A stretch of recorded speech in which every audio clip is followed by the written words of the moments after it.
6.5%, was it? Is that what the current odds are of the Stanley Cup? Well, and if you look at the round-by-round progression, the Stanley Cup favorite is the Vancouver Canucks.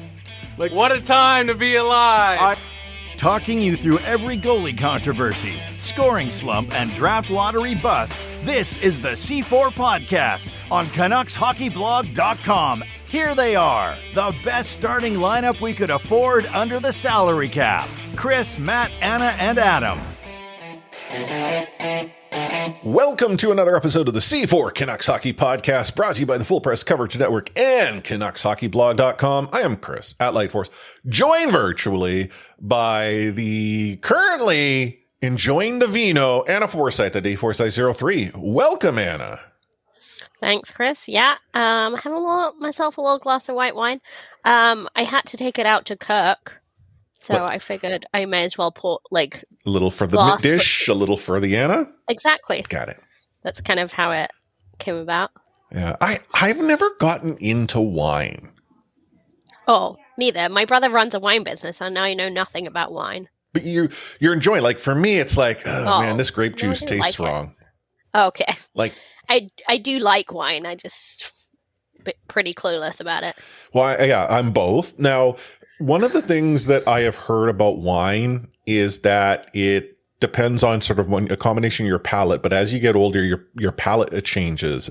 And I, like most young adults or maybe a little bit younger, when I started to, explore the world of booze, found that wine was not for me. Like, why drink wine when, a rum and coke goes down nice and smooth? And yeah, see, I mean, I grew up in Europe. It's true, it was the UK, so it's different. But I was drinking wine and beer with meals with my parents, 14. Here, so man, Puritan, Yeah. No, I would BC especially. Not to suggest, if once I was sort of into my teens, and when I'd say teens, 13, if someone were to jokingly offer, hey, my parents weren't like, okay, whatever, he's here, safe environment. And I said no, because I, for whatever reason, felt it was not appropriate for me. But I think that for me, it was more the rule, I'm not allowed to drink because I'm underage. What a goody two-shoes you were. Well, if you talk to some of the people that knew me when I was growing up, the stories they would tell you about how, there'd be no traffic on the street. We'd all cut across it, but there's Chris walking down the sidewalk to the crosswalk or the corner. That's so funny.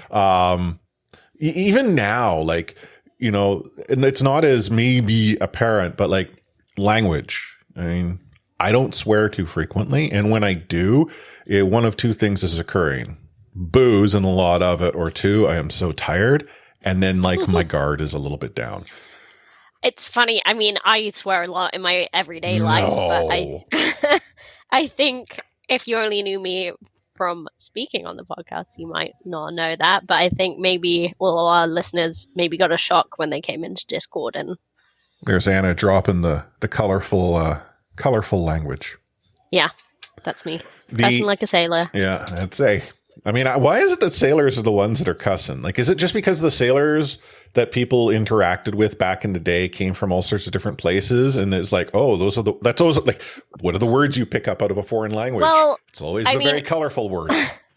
Yeah, and it's also, I would say, men only in the company of men for 90% of the time. So maybe a bit rough around the edges, and then they come into port and people go, oh, these guys are interesting. They lose their gentlemanly couth. Yes, exactly. Anyhow, we are a Canucks podcast, allegedly. Oh, right. And it probably would make sense that we talk about them because there's only really 1 week to go before that is all she wrote. And, well,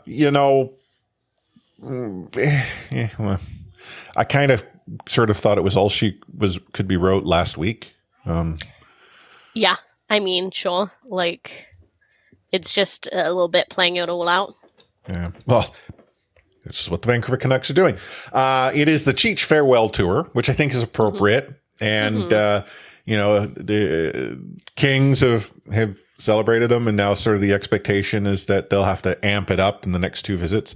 But I like how on the broadcast tonight they were Shorty referenced that, and she's just like, yeah, maybe I get go to San Jose and they'll give me tickets to Disneyland, and then he's like, and then University of Arizona will just give me an honorary degree.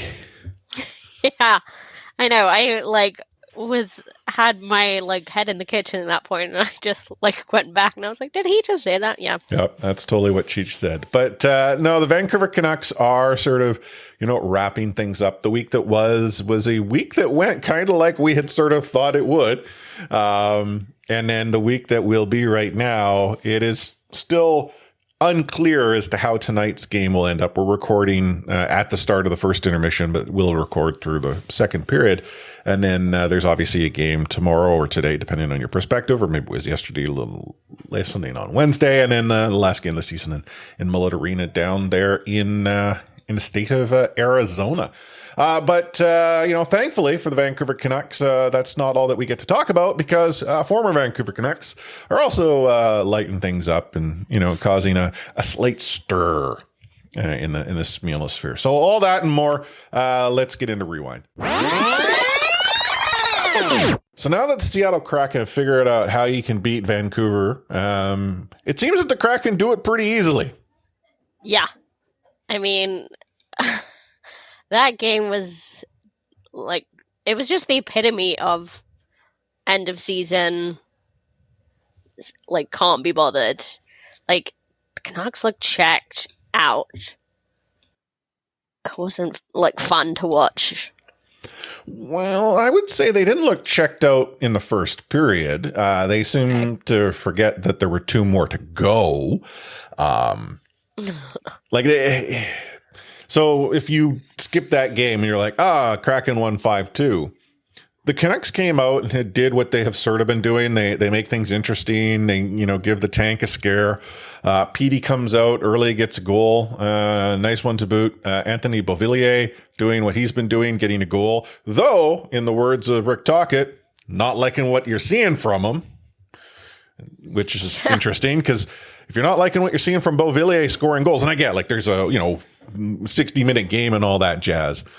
Got some concerns, but Canucks are up 2-1 going into the first intermission. And if you were to go and say, hey, I'm optimistic, we're seeing some opportunity here, this is good. But Kuzmenko seems to have lost his game.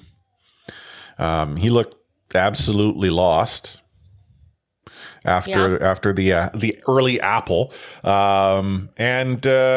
We saw the Kraken take over. I mean, you got what's Brandon Tanev's nickname? Is it Gizmo? Turbo. That's what I was trying to think. What was it? So not Gizmo. I knew it it wasn't it's that. so funny to me. Gosh, Brandon Tanev, it's a cute name. His NHL picture is next level stuff. I mean, I know. I love that it's now a thing he does. Just he just sees a ghost every time. Do you I don't recall Chris Tanev ever having this sort of level of personality. No, I don't think he's as weird as his brother. Brandon seemed to get all of that. Huh? Yeah. I mean, they're both a bit offbeat. I think Chris Tanev's just the quieter version of it. Mm-hmm. Yeah. So you've got Chris Tanev, who is less than Turbo. What's he, sturdy? Oh, yeah. And then you have Turbo. Stay at home, dependable Chris Tanev. Yeah, sturdy and Turbo. Yeah. But, the Kraken, they had their way with the Vancouver Canucks in the second period. And by then, it was it was done. Canucks were looking ahead at the schedule. And Matty Beniers went and got himself a goal to really ensure that he is well within and beyond the consideration for Rookie of the Year and former so good. Jared McCann getting himself another point. McCann, who is, I don't want to say refound his game, because he had started to really grow into the role that he was going to play in Florida. Then he got traded to Pittsburgh, started to really evolve there, got traded to Toronto, and then, I mean, that was for the sake of Seattle getting him. But this is a player who, when you look back in retrospect, I don't think he would have panned out in Vancouver, but it would have been a nice type of player to have here. Yeah, it's one of those things where it's just like, I'm not saying Canucks definitely should have kept him. He would have been elite. Like, it's taken a while, right? For him to find his game. But I do think, looking back, it does seem like Canucks gave up rather easily on a player of his caliber. This story goes that when Florida and Vancouver were chatting over the defenseman that the Vancouver Canucks were really interested in obtaining, the Florida front office had said, okay, I mean, I guess that sounds reasonable. And Vancouver is like, okay, great. So what more would you want? And so Florida was of the belief they had a deal in principle without saying it. Vancouver interpreted it, oh, we need to, grease that just a little bit more. And when Florida became aware that Vancouver was willing to pay even more, they're like, yeah, well, take McCann off of your hands. And Vancouver's like, okay. Just looking back on those days. Again, this is all conjecture, all rumor, but I have heard it from far too many people close enough that, and I'm not just close enough in the sense of Vancouver, close enough into the sense of Florida. I mean, I grew up in the era that the computer boys were blogging left, right, and center. The real talented folks that teams have acquired over the time. It's a sad state of affairs when your front office is getting taken to the cleaners. I mean, it really was. Yeah, but like overall, like happy for Jeremy McCann. He's doing really well in Seattle. Yeah. Yeah, it was just a bit of a lame game. I liked. What are you talking about? It was a good rivalry game. Yeah. Anyone who caught my post game with friend of the show, Sam? Yeah, I saw you were on the Steve Dangle Podcast Network post game. Game over. Yes, exactly. Game over. Yeah, we talked a lot about the rivalry or lack thereof. Like, yeah, it's partly because Canucks were a lot better than Seattle last year. Seattle are a lot better than Vancouver this year. It's hard to create a rivalry like that. Like, you need at least some form of, or some moment of level pegging. Mm-hmm. But yeah, it does seem like the NHL aren't even trying to help, like, solicit that, even though they talked about it when they first launched. But then it's like, give them a weekend game. Well, they did have a weekend game. Weekend game. Yeah. Yeah, no, I'm a firm believer that a rivalry needs to build up through sort of an organic means. Like, you look at the rivals that we've seen out of Vancouver have, often established through repeated playoff appearances or real ornery games in a regular season. Not like, hey, you're close, we don't like you.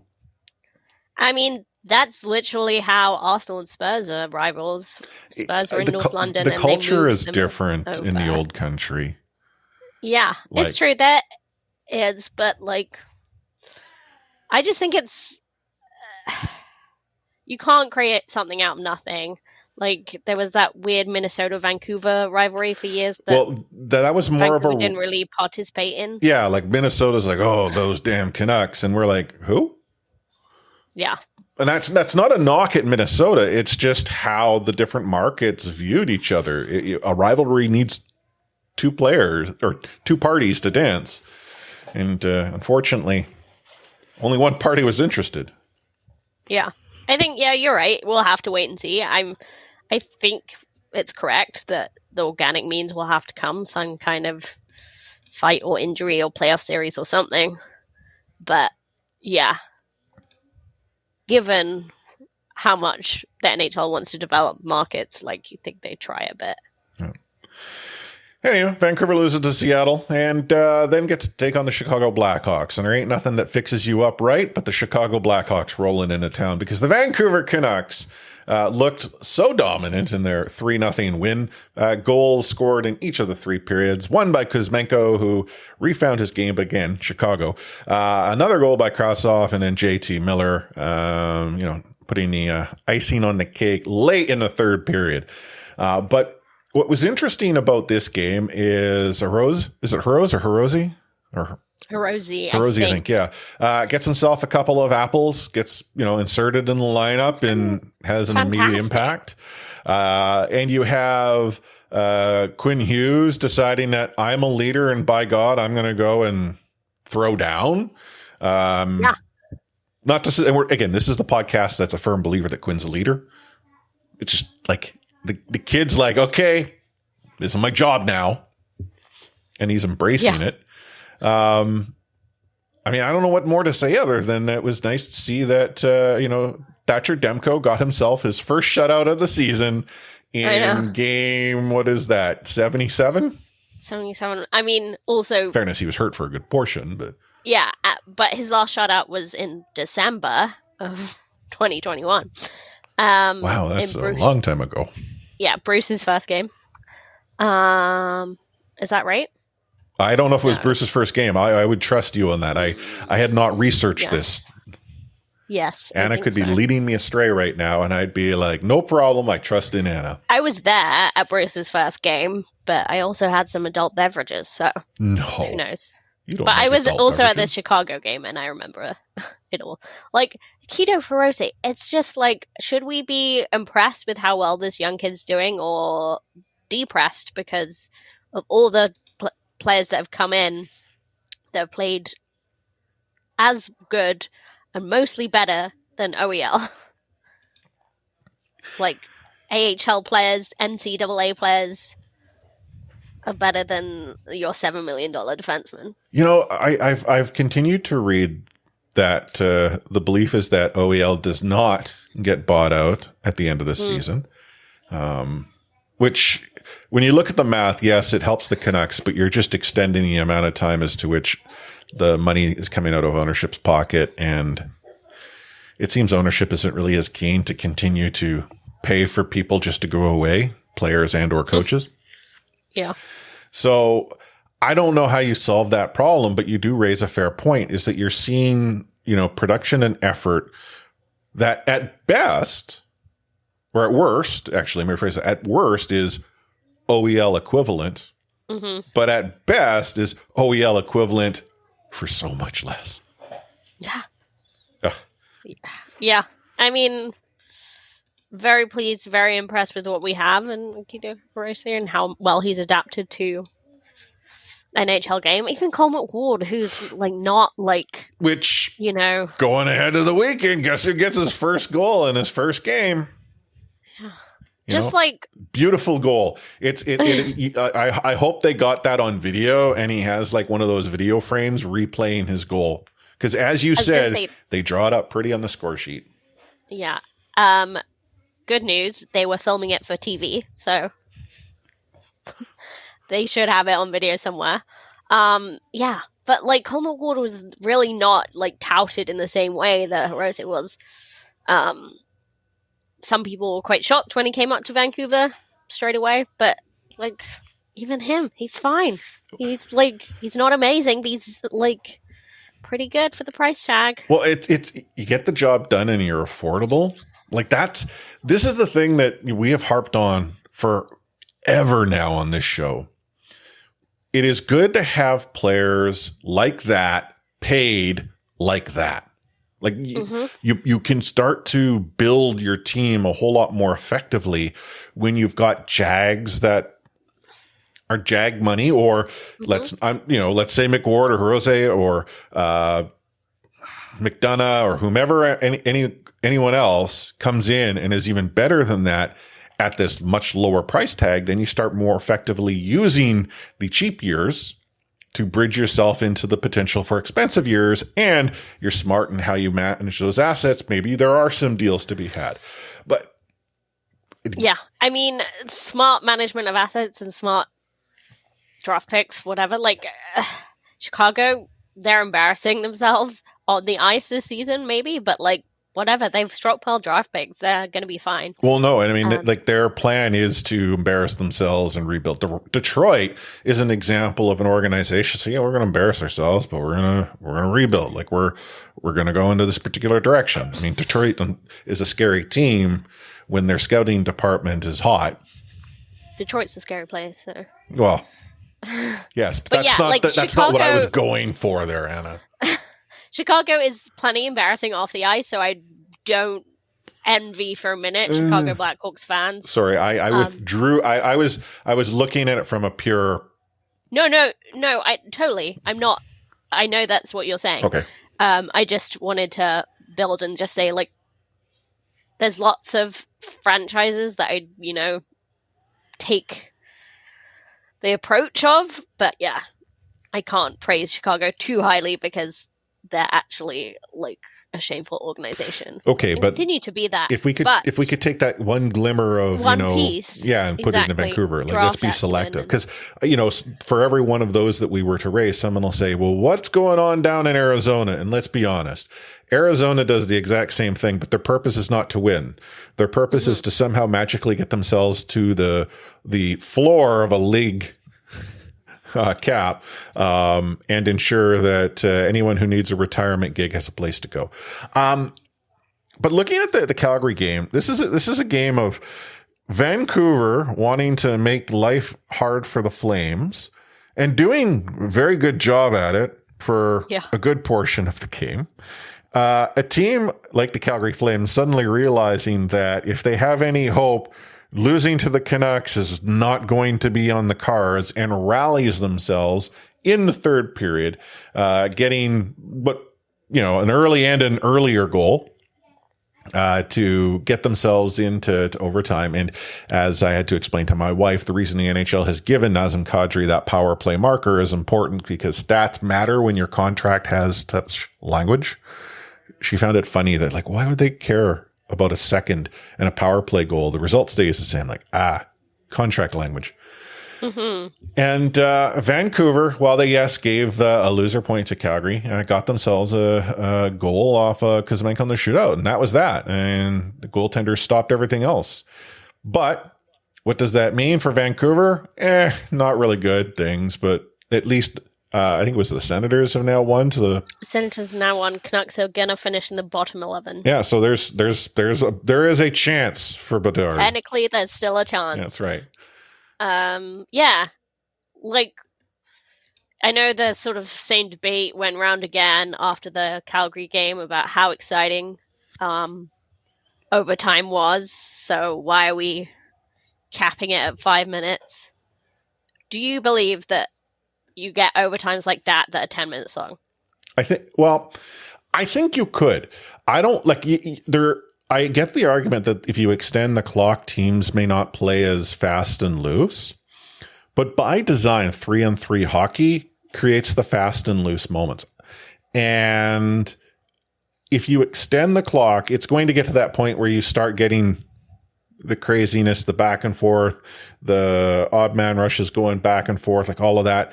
I'm okay with a 10-minute, like in the regular season. Mm-hmm. I'm actually okay with a 10-minute overtime because I am also a person who's not as big on the shootout. I would rather see, silly overtime than a shootout. I'm on the fence because I do like shootouts, not for shootout's sake. I love 3-on-3 overtime, but I kind of think 60, if you can't get a result in 60 minutes of normal hockey, 3-on-3 overtime, if you can't get a result in that, it's just like time for another thing. And I think that makes it more interesting. But saying that, I'd be willing to try it and see what happened in 10-minute 3-on-3 overtime. Definitely wouldn't want it longer than that, but yeah. I quite like shootouts. I think they're skillful and fun. I actually went and took a look at the scoreboard. So Winnipeg had won tonight, which means the Calgary Flames are in a must-win situation, still tied with the Nashville Predators as we record. And again, this is not a Jets or Flames podcast, But I do find it interesting that the Vancouver Canucks may have contributed to the Flames' downfall here. Yeah, it's just a little bit funny. Like I said that last episode, right? Like, I don't think it should be an aim. And it's not something I'm thinking about a great deal, but it is quite funny. Yeah, and it's like, it is mean nothing hockey here. Like the only thing that the Vancouver Canucks can do at this point is maybe put LA into the position of a wild card, or help them get into the position of a wild card spot over,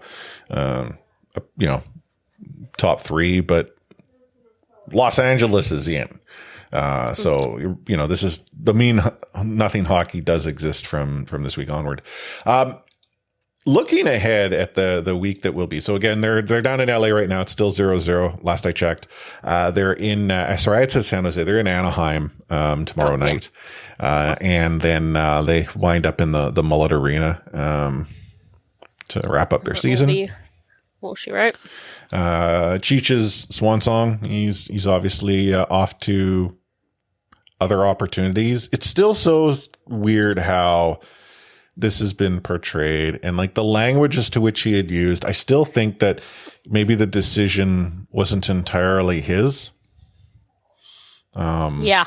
But you never know. It's very odd. Yeah.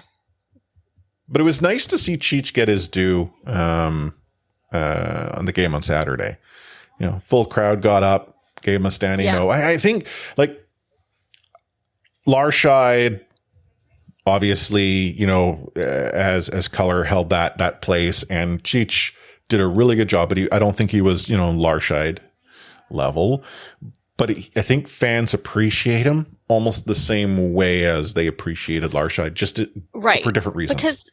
And I do think it's to do with the whole team, right? Mm-hmm. Like, there just isn't the chemistry between him and Shorty, and them playing off with their child, Dan Murphy. Like, it's great. Like, I think I tweeted this when it was announced, his retirement, but like, the article in The Athletic that came out ranking the different broadcast teams, and I think Vancouver came second at the time.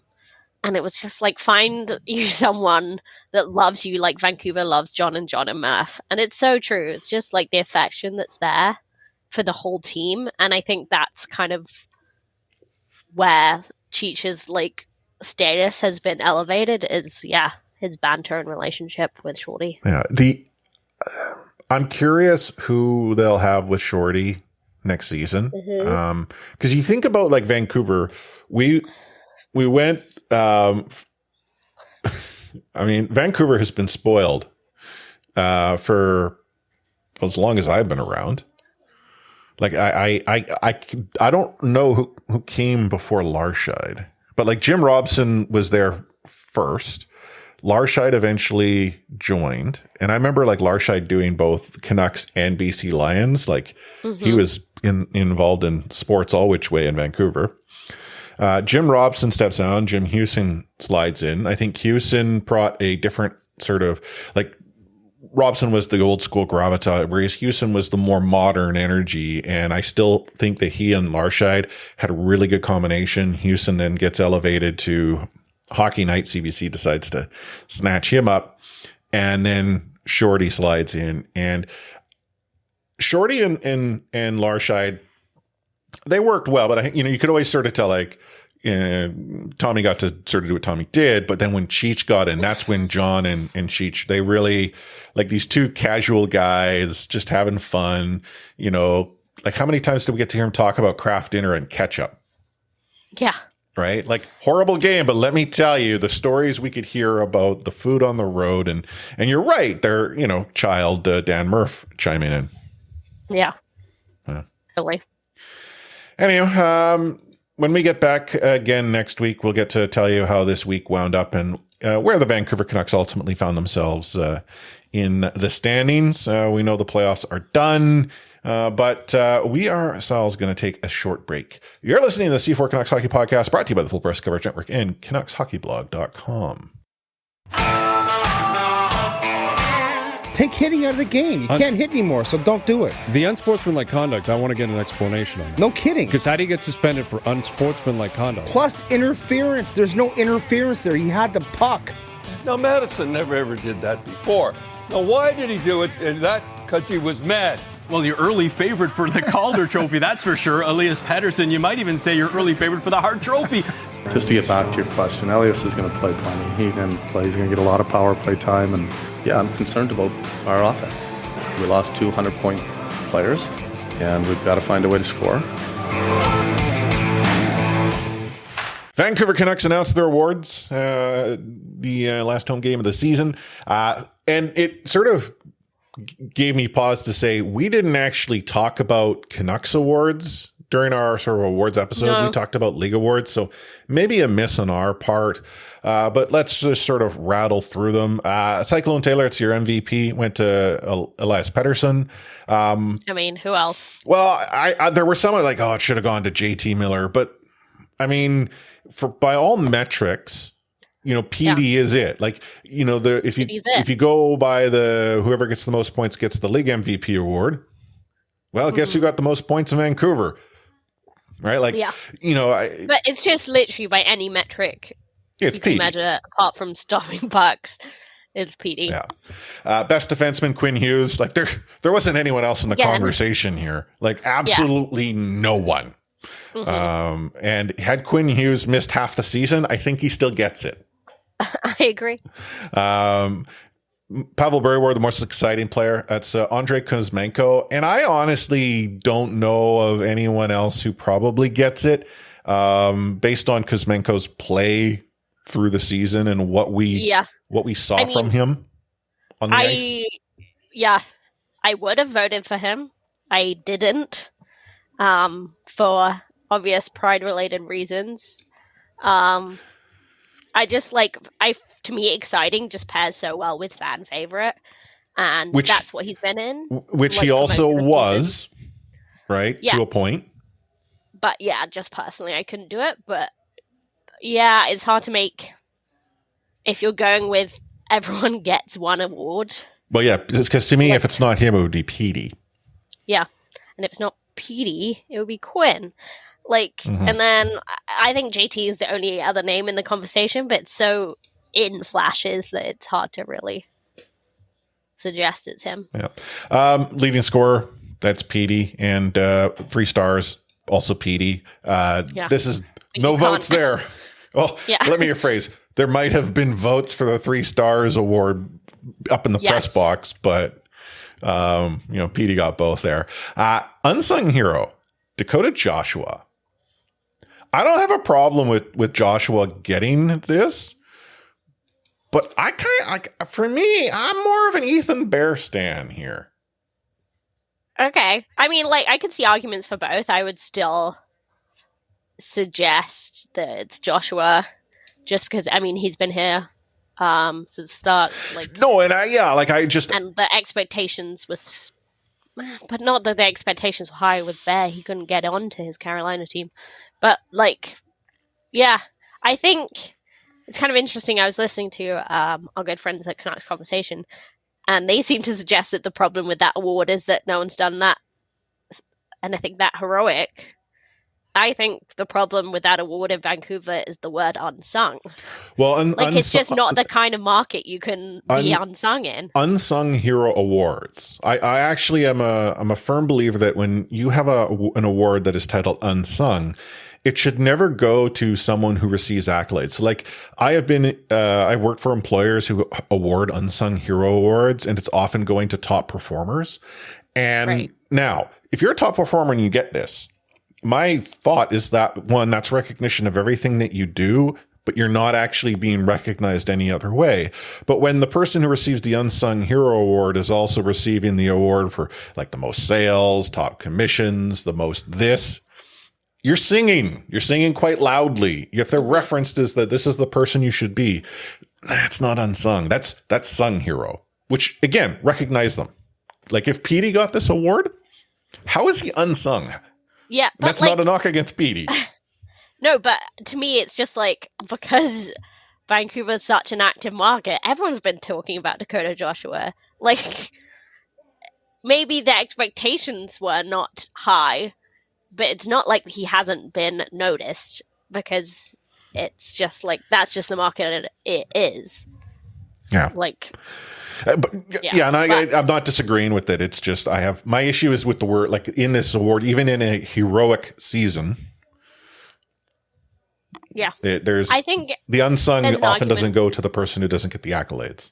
Yeah, and there's an argument for Bear, especially like how you could say he's been heroic in the way he's, continued to talk about Indigenous issues and the way he spoke regarding Pride. So, community leadership, the Danny and Hank Award, it went to Brock Besser, and I don't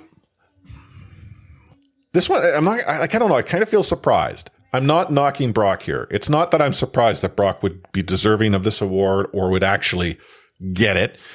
It's that I was surprised as to how involved Brock has been with the community side of the organization, despite the challenges that he himself has had to sort of go through and fight through over the last couple of seasons. And that was like, wow, like, I like that. To me, that's the type of player you want to build around. I think Brock has the opportunity. And I will say I have noticed, especially this season, how like he's the go-to of like someone wants to like meet a Canucks player and he comes out and does it. Like all those little videos and stuff. Well, and he's like the first to volunteer for like, and he's often in the like, when I heard this, I'm like, charity stuff. Then I started to recall, like, it's been Brock. Like, and it wasn't necessarily Bo, though when he was here, he did come out. Not so much Petey. I could not tell you it's ever been JT. He just doesn't. Yeah. And again, yeah. Petey's lovely, but he doesn't really have the charisma. Yeah, I mean, to do that sort of fan-facing stuff. And so, like just on Canucks.com here, it talks about how, Brock has always been out with donations, purchasing tickets for kids through Besser's Beauties program. He contributes $1,000 for every goal he scores to the Parkinson's Society of BC and Parkinson's Foundation of Minnesota, in honor of his late father, Duke.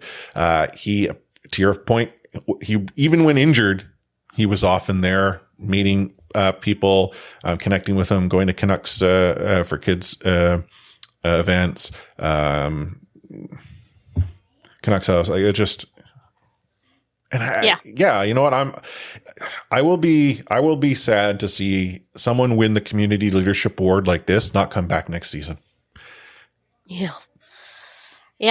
You have to think that like he should be wearing an A right now. Like he should. He wasn't in the season ticket holder letter, so no. And I mean, that's just a whole podcast episode. Yeah. I mentioned his name, but former Vancouver Canuck, Bo Horvat, he was asked about the fan response in New York, Brooklyn, and had been asked just a pretty straightforward question. What do you think about the fans and the atmosphere in this playoff push? It wasn't leading. It was just simply a, hey, we got you in the post game. What are your thoughts? And the answer that I would have always expected from Bo Horvat would have been, yeah, wow, the energy here is great. Like, this is awesome. The fans are the best. Like, boom, boom, boom. But what does he do? He goes, oh, this is wonderful. This is awesome. And, I can tell you, I never had anything like this in Vancouver or anywhere in my career. And I'll give you that for free. So that part, I'll give you that for free, loads everything prior to it, right? Like, I'll give you that one for free. Well, apparently Bo Horvat has, gotten himself not to Mark Messier's status, but let's just say that he and Mark could probably, meet up for coffee in Vancouver and be entirely unsure who the dirty looks are actually being directed to. Yeah. I mean, I don't want to just go off here. Go off, Anna. Okay, I will. Let the dark side flow through you. What, when I saw, the quote, I didn't even watch the video, I just saw the quote come out, I was just like, oh, here we go. And just kind of moved on. I was like, oh, I don't want to watch that.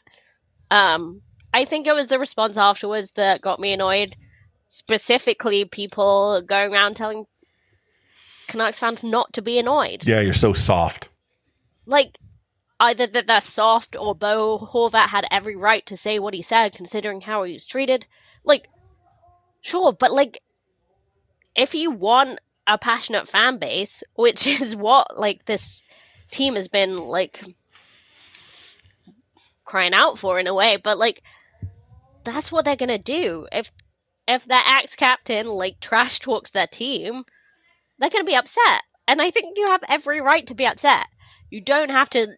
It's not a huge deal. It's not, war or death or famine. It's just like he gets like Canucks fans gets annoyed at him. Maybe they throw a couple back and forth, and that's fun. Like, that's why sports is fun. It's no fun if you don't care about it. Like, if you're just like, oh, like, Bo should have, like, of course he said that, like, people shouldn't be mad. Like, don't tell people not to be mad. We were talking before we hit record. I had no clue any of this was going on. So on Saturday night, I went to the Whitecaps match, took Baby Force. We enjoyed ourselves there. And I had no clue leading up to the Canucks game what had been said. And just as I'm leaving the stadium, I noticed a friend of the show, Jay, comment like, "Oh, I love that Bo Horvat's, turned into a heel or something like that, or took a heel turn." Mm-hmm. Like, and I'm like, oh, was he gooning it up? Like my thought was like, did, Bo snap on the ice or something like that, or, channel the dark arts? Because I would have never expected him to go in and say something to that effect. Because that was never Bo when he was here in Vancouver, right? He just like, it was like, that's why he became captain. He's like level-headed. He doesn't know what intonation is. Yeah, it was just like, real, plain stuff here. Steady as you go. Exactly. Yeah. So to the fact that he says this, my response was, dead to me, Bo. How could you do that to me, Bo? Like to me, it's like, okay, good. Like because I'm thinking like this. Well, that sucks that he feels that way, and oh well. Yeah. There goes your opportunity to be like Trevor Linden, where Linden knew when to retire when he started finding out that there were many kids in Vancouver being named after him because of how long he had been playing. That's never going to happen with Bo in Vancouver, even if Bo makes a return. Because I was going to say it might be too late. There might be some kids already. Yeah, true. But the point being is that, if you were talking about rivalries earlier, this is a good way to establish one, right? Like there's a lot of energy. I'm all for it. I love I want to say the colorful nature of the banter. Yeah. And when he took it back today or said, like, apologize for offending everyone. Well, that's typical Bo, though. That's the Bo we've come to expect. Totally. But it was just like, oh, I thought we were going to have some fun. Like, well, so it's too late, though. Bo can walk it back. But if there's one thing I know about Canucks fans, we're really good at holding grudges. Yeah, they remember. Like it'll never go away. What's interesting though about this, and so you had all these different perspectives. You had some like, oh my God, Bo, you're dead to me. Others are like, oh, Canucks fans are soft. Some are like, Bo's right. The Raj is a, mausoleum at best. You know what? I've been to games in Vancouver where, the energy sucks. I went to a playoff game during the 2011 run, and the building, honest to goodness, felt worse than a regular season game against like the who knows what in like November. That happens. Does it happen every other building? I don't know. I don't go to many.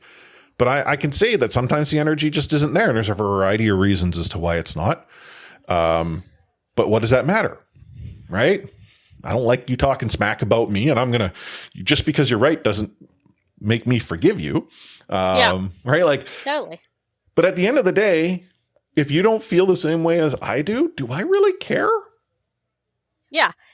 I'm not going to forget every good thing Bo Horvat ever did because he made one comment. But, like, I don't know. It's fun to be upset. Like, people that were just like, I don't know. Remember during 2011 when literally Predator Ridge changed their name because during the or series Boston with Pizza was Vancouver Pizza. Yeah, like that's the dumbest thing ever, but so funny. Oh, like, yeah.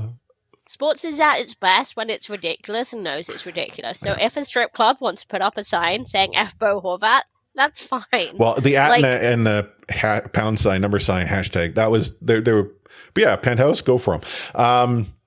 You know, they don't sponsor us, and I can't say I've ever been, but their signage game is often. I've not been to that one. That one. Have you been to the one further down the street?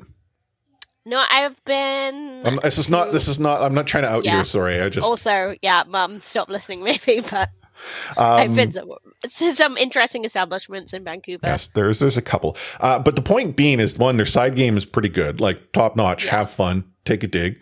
But really, what it comes down to is that what does it really matter? Because how many times would he have been asked that question in Vancouver and been able to even answer it? Also, he just lied. Like, the amount of times he said how great it is, like, playing in Vancouver. Yeah, I just don't. Pump our tires. We like hearing it. Yeah. When people said, this is not like a subtweet at anyone because lots of people that. Subtweet. But yeah, like when people are saying, oh, you can't be mad because when you like want Rogers Arena to be louder than mad at Bo. Of course you can. Because like the people that want Rogers to be louder are like the people that are loud.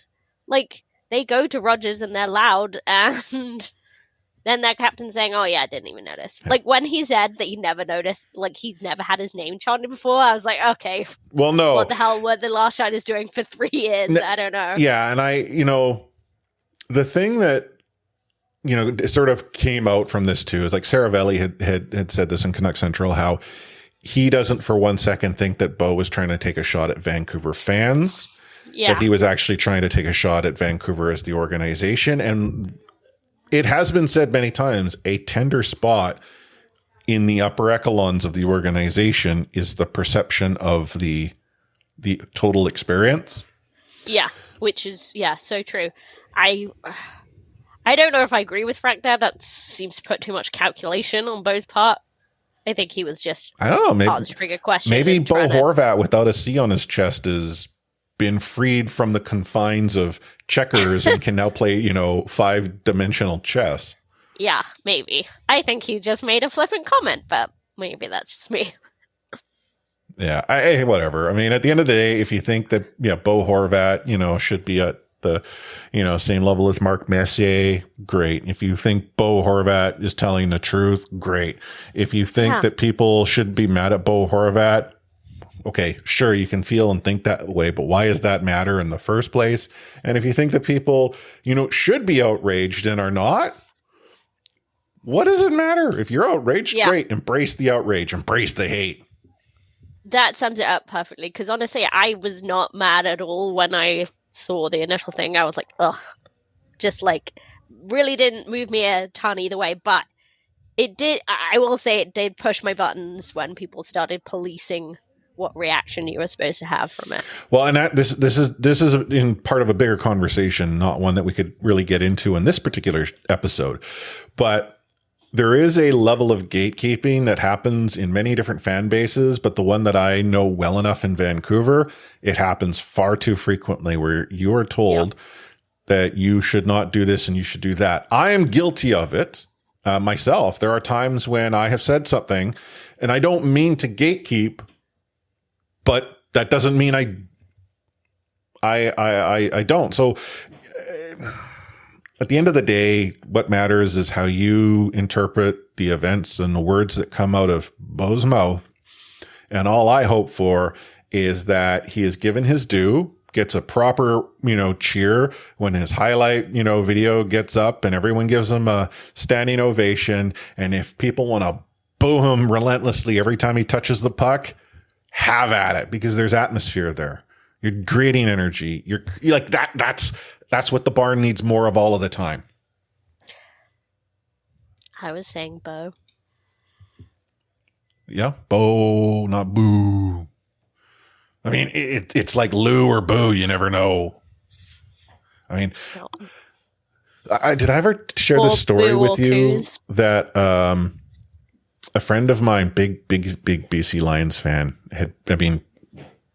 watched the Lions religiously, never really got into hockey, and asked me once, like, is Louis Pasaglia that important of a person in Vancouver that even Canucks fans like look to recognize him? And I mean, in a way, it started with Lou the kicker. Yeah. And in fairness, I'll bet you the Lou was what we heard in Vancouver, not the first time it was even used for in that reference. It's just that's when it sort of took hold with my generation, at least. And there's probably many Lou's out there that have heard Lou. Yeah, I remember, like, Arsenal used to have a player when I was younger called Batista. Is that his name? Baptista? Anyway, his nickname was Beast. Mm-hmm. So that's never been used before. Yeah, very original. Whenever he came on, whenever he touched the ball, whatever, fans would shout, Beast! And, yeah, to the uninitiated, everyone wondered why he was getting booed all the time. Yeah. Well, he's getting beasted. That's what he was getting. Mm-hmm. Anywho, here we are at the end of a show. Let's see. What's the score in the Canucks game? Look, the Kings are up 1-0. That's pretty cool. What's going on in they're in a shootout. In Calgary? In Flamesland? Uh-huh. I feel like I'm just like, we have to stay until the end of that game. Like, all our listeners don't already know what happened. Well, you and I don't, right? I mean, so you're right. I mean, we do have to stay and find out. Okay. Calgary did get a goal from Huberdeau in the shootout. Tomasino was stopped, but then Nazem Kadri had been stopped. So, I mean, technically speaking, Calgary is in the driver's seat right now. We will revisit this before the end of the episode because it's going to take us that long to get through it. But we are obviously looking to talk books in C4 Discord conversation. That really sort of struck up, but we do want to talk to you about the fact that the Calgary Flames could potentially get the 2 points here because Evangelista was stopped and then Richie was stopped. But Fighter, we were talking about Fighter, and you can join in the conversation in C4 Discord in the book club channel. You can also support the show by going to support.c4podcast.com, support.c4podcast.com. Takes you over to Buy Me a Coffee, or as you and I prefer to call it, Buy Me a Pint. And you can support us either as a one-time offering, where you can truly help us buy us a pint. Alternatively, you can sign up on a recurring basis, either on a monthly basis, or if you were to commit to us for a full year, ultimately get yourself a little bit of a savings in that regard. All of the money that you do send our way allows us to sort of put back into the podcast. And lo and behold, Nashville scores. Cody Glass. So we are going to sudden death shootout time. Gerald Sutter's mad. He's just like, no. He's getting like Toffoli, no shootout goal for you. Yeah. You stay where you are. But yeah, every penny, every dollar you use to support us allows us to cover the cost of the show, which unfortunately have been going up at a rate higher and faster than you, our listeners, have been able to support us. Also, we continue to say this. All of the ads you hear about the show, we get nada from. Like, I actually listened to the last episode, and all the ads at the start, there were, I want to say, 3 of them. To get through 3 ads. McDonald's. So yeah, please feel free to gives us nothing. Skip the dishes, not a thing. Also, nothing. Skip the dishes. Which, if they want to sponsor us, I'm easily bought, Anna. If McDonald's wants me to pimp out McFlurries, this is the podcast. I also love the coffee slushy thing they do. And if you sponsor us, I'll learn the name of it. You'll learn the name. Oh, Nashville won. Ooh. Oh, that means the Flames are done, I think. Like, let me look at the standings here. Do they reflect this loss? Okay, 80 games in. Yeah, I think that. 93-90. Okay, well, because of that 1 point that Calgary gets, the loser point, it's not technically over. but now like Calgary has to win out, and it's OVA. There's no H yet. Yeah, Winnipeg's in like I think Winnipeg. Yeah, if Winnipeg gets a point because a point would be enough because the regulation wins. Winnipeg's got like Calgary can't catch up. Oh yeah, because they're all loser points. Calgary, they have so many loser points. Anywho, also I predicted that Winnipeg would be the second team to make it on Game Over. So if they could do that and make me look better, that'd be great. Who does Winnipeg play? Winnipeg wraps up the season against Minnesota and Colorado on the road. So not easy. Not the easiest competition. Meanwhile, the Calgary Flames, who do they have to take on to wrap up their season? Calgary is playing at home. Oh, wait. They got the Sharks. No, that's it. Because that point must not be. Oh, yeah, because they've only got one game left. So. Yeah, so that's San Jose. San Jose got this. So that's done. Calgary's done. Peace be with them. And we did that. Like, we were part of that. I mean, I guess unless they haven't added the point. But like the NHL standings page is weird because it does show, oh no, they got a loser point against us. So it didn't actually include that point. So no, that point was. No, that's it. No, they're tied. Yeah, right. Okay, yeah, peace be with Calgary. We'll see you on the golf course. Okay. Who's booking the tea time? I'm not sure. Maybe us. That's what we have to know. Yeah. Just so we're clear, Calgary's done. I was right, and Canucks were party poopers. Yeah. Anywho, we will be back next week. Next week and the week after, and then beyond that, we'll be at our off-season schedule. I think we mentioned that last episode, but just in case you didn't get to that point. Is that correct? I don't know. I think we're back next week, then not the week after? 2 weeks off. Okay, well, we are back next week for certain. But we are back next week for sure. That's clear. Any final words of wisdom there, Anna? I don't know. Just screwing over other teams is fun. Yeah, well, that happened. There's no further screwing over of any other teams at this point because Vancouver is not in the position to really have much of an impact in that regard. But for me, final words. If you made this point and you're curious what we're going to do in the off season, haven't a clue. But if there's someone you think we should reach out to and connect with and have them on our show to talk hockey, as always, let us know. You can let us know in Discord, discord.io/C4 podcast, on Twitter at the C4 podcast. We'd love to hear from you. Love to get the ideas. Most of the guests that we have had on our show over the last year and a bit are because you've said, hey, let's make this happen. And, we're pretty simple podcasters. If our listeners want something, we really want to provide them more of it. But on behalf of Anna, A4Site03, myself, Chris at Lightforce, I'm signing off this episode of the C4 Canucks Hockey Podcast, brought to you by the Full Press Coverage Network and CanucksHockeyBlog.com with We Out.